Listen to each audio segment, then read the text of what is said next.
Hi friends, welcome back to my channel. ఈరోజు వీడియోలో Telangana special అయిన సొరకాయ సర్వపిండిని చాలా సింపుల్గా టేస్టీగా ఏ విధంగా తయారు చేసుకోవాలో ఈ వీడియోలో చూసేద్దాం. ఫస్ట్ మిక్సింగ్ బౌల్ తీసుకుని అందులో చిన్న కప్పు దాకా పొడి బియ్యం పిండి వేసుకోవాలి. ఇప్పుడు ఇందులో సన్నగా తురుము పెట్టుకున్న సొరకాయ తురుము వేసుకోవాలి. అలాగే నానబెట్టుకున్న శనగపప్పు కూడా వేసుకోవాలి. అలాగే పావు టీ స్పూన్ జీలకర్ర, పావు టీ స్పూన్ నువ్వులు కూడా వేసుకోవాలి. ఇప్పుడు ఇందులో టేస్ట్కి సరిపడా సాల్ట్ యాడ్ చేసుకోవాలి.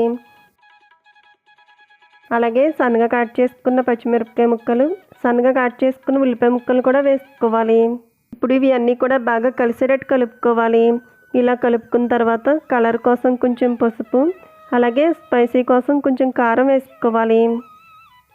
అలాగే కొద్ది కొద్దిగా వాటర్ పోసుకుంటూ ఇక్కడ చూపిస్తున్న విధంగా చపాతీ పిండిలా కలుపుకోవాలి.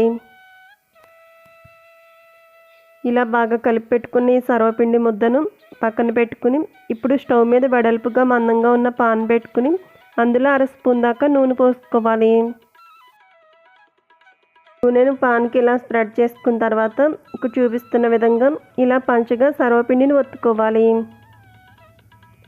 మనకు ఎంత పలుచగా కావాలనుకుంటే అంత పలుచగా ఇక్కడ చూపిస్తున్న విధంగా సర్వపిండిని ఈ విధంగా ఒత్తుకున్న తర్వాత ఇప్పుడు హోల్స్ పెట్టుకోవాలి. వేళ్లతో ఇలా హోల్స్ పెట్టుకుని అందులో నూనె పోసుకున్నట్టయితే ఈ సర్వపిండి చక్కగా వేగి మంచి కలర్ వస్తుంది. ఇప్పుడు సన్నని మంట మీద ఈ సర్వపిండిని 20 నిమిషాల పాటు మంటను లో ఫ్లేమ్లో పెట్టుకుని వేగించుకోవాలి. 20 నిమిషాల పాటు మంటను లో ఫ్లేమ్లో పెట్టుకుని వేగించుకున్నట్టయితే ఈ సొరకాయ సర్వపిండి చక్కగా వేగి ఇలా గోల్డ్ కలర్లోకి వస్తుంది. ఇప్పుడు సర్వింగ్ ప్లేట్లోకి తీసుకుందాం. చూసారు కదా ఫ్రెండ్స్, తెలంగాణ స్పెషల్ రెసిపీ అయిన సొరకాయ సర్వపిండిని చాలా సింపుల్గా టేస్టీగా ఈ విధంగా తయారు చేసుకోవచ్చు. సో ఫ్రెండ్స్, ఈ వీడియో నచ్చితే లైక్ చేయండి. అలాగే మీ ఫ్రెండ్స్ అండ్ రిలేటివ్స్కు షేర్ చేయండి.